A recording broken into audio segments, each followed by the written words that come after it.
First movement is your Arnold Press, so single arm Arnold Press, starting with your palm facing towards you. Obviously rotate out to the side and press up overhead as Jack's doing now. You're going to do that on either side. You can stand how Jack is doing now, or you can sit if you prefer. If you are standing, really important, don't get sloppy. Make sure your core's tight, squeeze your bum so you've got really good posture as you're going. Second movement is going to be a single arm curl. We really want to make sure this is a single arm curl. Don't just revert back to crush grip if it is a little bit heavy for you, the dumbbell. What you can do is go for a clean, use a little bit of momentum to come up to the top, and then control that negative. So you're really fighting against it as slow as you can with that heavy weight, and then a little bit of momentum on the way back up again. That is obviously then matched on your other arm. I would go weaker arm first. As I always say, match it on your stronger arm. Next we've got 4 sets, starting with a staggered stance deadlift. So Tom's going to stagger his stance.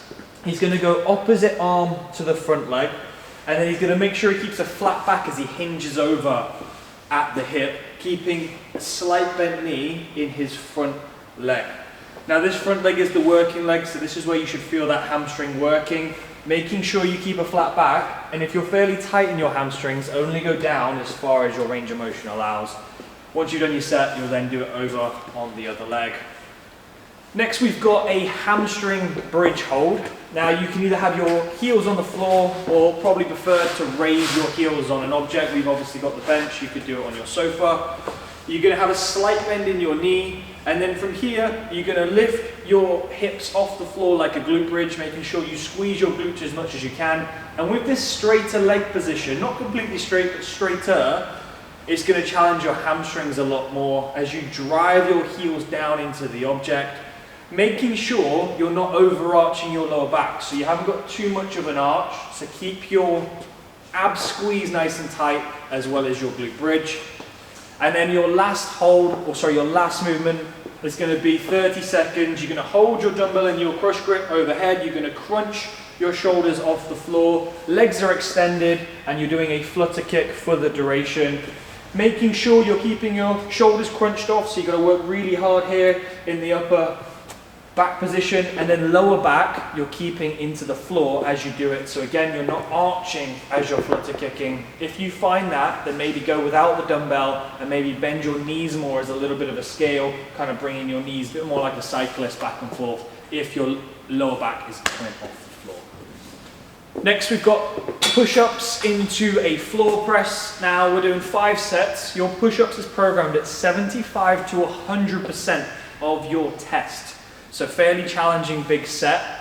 Ideally start towards the 100%, and as you fatigue later sets, it works its way down naturally to 75%. So a tough set of push-ups, keeping your form as you did on your tests. And then from there, you're going to roll over. You're going to crush grip your dumbbell and go into a floor press. So now your pressing is pre-fatigue, really challenged. And then you go into that lighter dumbbell and just go again, max reps, pretty much to failure. Think about squeezing your chest with this one so you can crush the dumbbell together. And as you do that, it should help activate your chest nicely. Rest is needed between the sets. Lastly, we have calf raises. Now, we're using a stack of plates. You could use your stairs, whatever's going to raise you off the floor so that your heels don't really touch the floor on the way down. 20 to 30 reps, so work on what you've got. You can either do it as body weight, or if you want to make it a bit more challenging, you could then hold your dumbbell. And hold your dumbbell wherever it's comfortable. It's probably quite challenging with the balance, holding it maybe higher. So Tom's going with holding it a bit lower.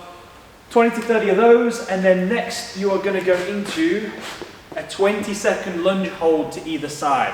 So he's going to go into his normal lunge position, and he's going to hold his back knee off the floor maybe an inch or two, and he's going to hold himself in that static position. Think about keeping your abs tight so you're not overarching your back. Your glutes are squeezed, and then you're holding that position, and it should get quite challenging in your quads, a bit of a burn. You would then do the other side for another 20 seconds. I would recommend you rest a little bit between legs.